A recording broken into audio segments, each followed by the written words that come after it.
আমরা জানি যে গণতন্ত্রের বৃহত্তম উৎসব হচ্ছে নির্বাচন, কিন্তু আজকে সেই উৎসব মুখর দিন বিধানসভা নির্বাচনের 2026 বিধানসভা নির্বাচনের প্রথম দফার ভোট, কিন্তু সেখানে আজকে দাঁড়িয়ে বহু মানুষ তাদেরকে ডিলিট করে দেওয়া হলো, তাদের ভোটাধিকার হরণ করে নেওয়া হলো। তো সেটা কখনোই গণতন্ত্রের জন্য একটা ভালো জিনিস নয় বা উৎসব বলে আমরা মনে করতে পারি না। সেই জন্যই আমরা আগে থেকেই এই দিনটাকে কালো দিবস হিসাবে আমরা ঘোষণা করেছিলাম। এই লড়াইটা ভোট হয়ে গেল বলে আমাদের লড়াই শেষ নয়, আমাদের লড়াইটা হচ্ছে দীর্ঘমেয়াদী। আমরা এই লড়াইটায় চালিয়ে যাব যতক্ষণ না পর্যন্ত প্রতিটি নাগরিকের যে ভোটাধিকার রক্ষা, সেটা নাগরিক মর্যাদার প্রথম ধাপই হচ্ছে তার ভোটাধিকার। সেই মর্যাদাতে আজকে ইলেকশন কমিশন আঘাত এনেছে। আজকে প্রথম দফায় বিধানসভা নির্বাচন সম্পন্ন হলো, সেখানে আপনারা কালো পোশাক পরে কালো ব্যান্ড পরে যে প্রতিবাদ করছেন কালো দিবস হিসাবে, এর মূল কারণ?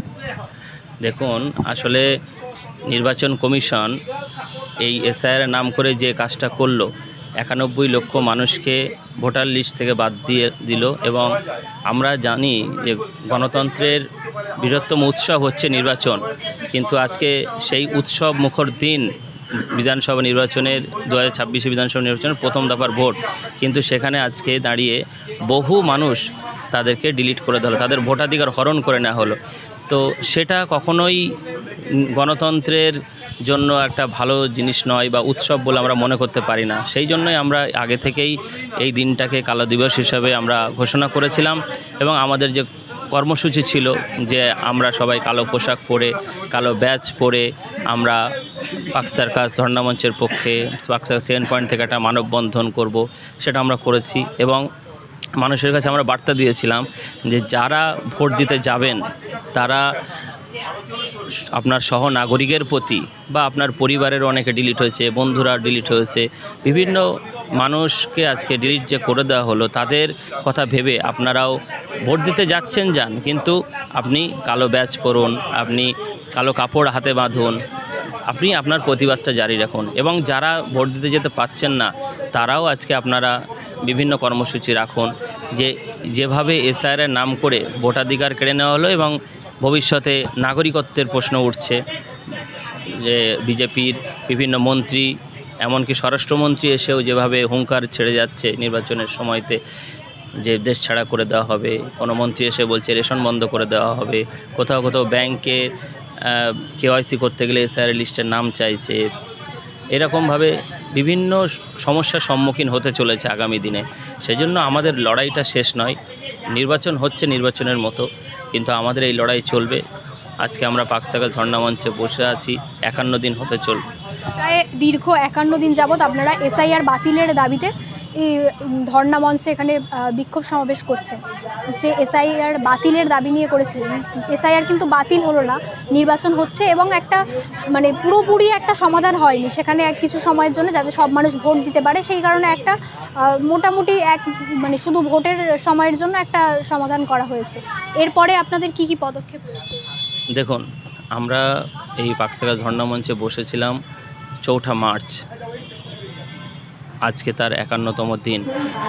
এটা একটা বিশাল একটা সংগ্রাম আমরা মনে করছি। 24 ঘন্টা এইভাবে ধর্ণামঞ্চ চালানো, আমাদের সাথে প্রথম যখন বসেছিলাম অল্প কিছু সংখ্যক মানুষ আমরা এটার সাথে ছিলাম, কিন্তু আস্তে আস্তে এই বাংলার বিভিন্ন সংগঠন, বিভিন্ন মানুষ, সামাজিক সংগঠন, এনজিও, তারা আমাদের সাথে যুক্ত হয়েছে। আমরা অনেক বেশি শক্তিশালী হয়েছি, আমরা এই ধর্ণামঞ্চকে চালিয়ে নিয়ে যাচ্ছি।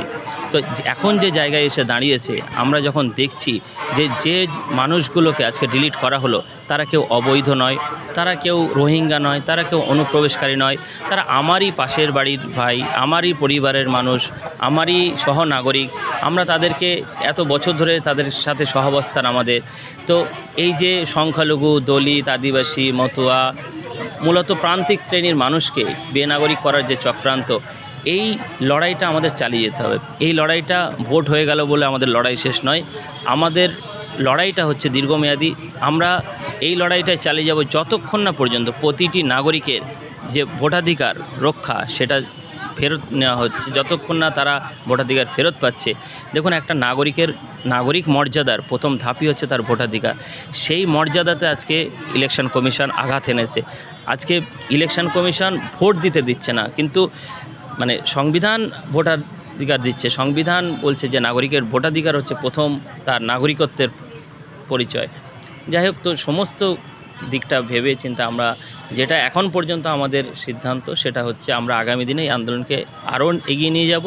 আমরা নাগরিকের সমস্ত রকমের অধিকার সুনিশ্চিত যতক্ষণ না হচ্ছে ততক্ষণ এই আমাদের আন্দোলন চলতে থাকবে। আজকে যে বিধানসভা নির্বাচনের প্রথম দফার যে ভোট সেটা সম্পন্ন হলো, দ্বিতীয় দফার যে ভোট রয়েছে সামনে 29শে এপ্রিল, আশা রাখছেন আজকে যে অশান্তি সৃষ্টি হয়েছে মুর্শিদাবাদ সহ বেশ কিছু এলাকায়, সামনের যে নির্বাচন রয়েছে 29শে এপ্রিল, সেখানে কিছু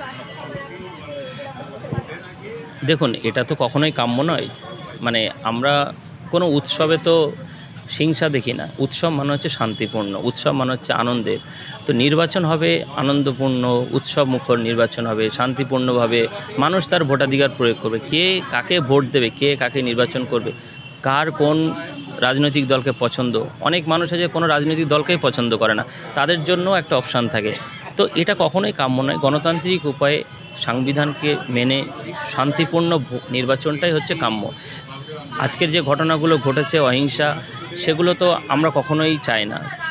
আমরা বহুদিন ধরে বহুকাল ধরে দেখছি বাংলার নির্বাচনে বিভিন্ন সময়তে হিংসা হয়েছে, এর আগেও হয়েছে, আজকেও আবার হলো। তো এটা কখনোই কাম্য নয়। এটা আমরা আমাদের পক্ষ থেকে কখনোই এটা চাই না যে 29 তারিখে আবার কোনো এরকম অহিংসা হোক। আমাদের বার্তা থাকবে সমস্ত মানুষের কাছে, আপনারা শান্তিপূর্ণভাবে আপনার ভোটাধিকার আপনি প্রয়োগ করুন, আপনার নাগরিক মর্যাদা আপনি বজায় রাখুন। এবং আমরা যারা প্রতিবাদে আছি, আমরাও শান্তিপূর্ণ প্রতিবাদে আছি, আমরাও গণতান্ত্রিক উপায়ে, আমাকে সংবিধান এই সুযোগ দিয়েছে প্রতিবাদ করার, অন্যায়ের বিরুদ্ধে কথা বলার। তো আমি যখন দেখছি চোখের সামনে অন্যায় হচ্ছে, যখন এখানেও তো পুলিশের দ্বিচারিতা লক্ষ্য করছে।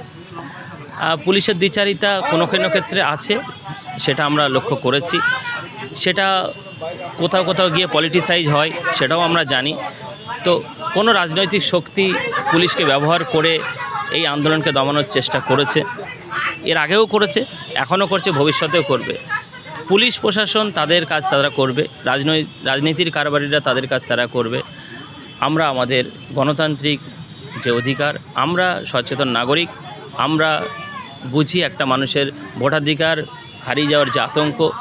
আপনি ভাবুন তো, আজকে 200 জনের অধিক মানুষ মারা গেল, মানে এটা তো মানে একেবারেই মেনে নেওয়া যায় না। এবং তাদের প্রতি কোনো কারোরই সহানুভূতি নেই, সেই পরিবারগুলোর প্রতি সমবেদনা জানাচ্ছে না। আজকে এটা ভাবতেই অবাক লাগে যে 200 জন মানুষকে মানে এক প্রকার হত্যা করা হলো, এক প্রকার এটা তাদের সুইসাইডাল না, এটা গণতন্ত্রের আত্মহত্যা হলো।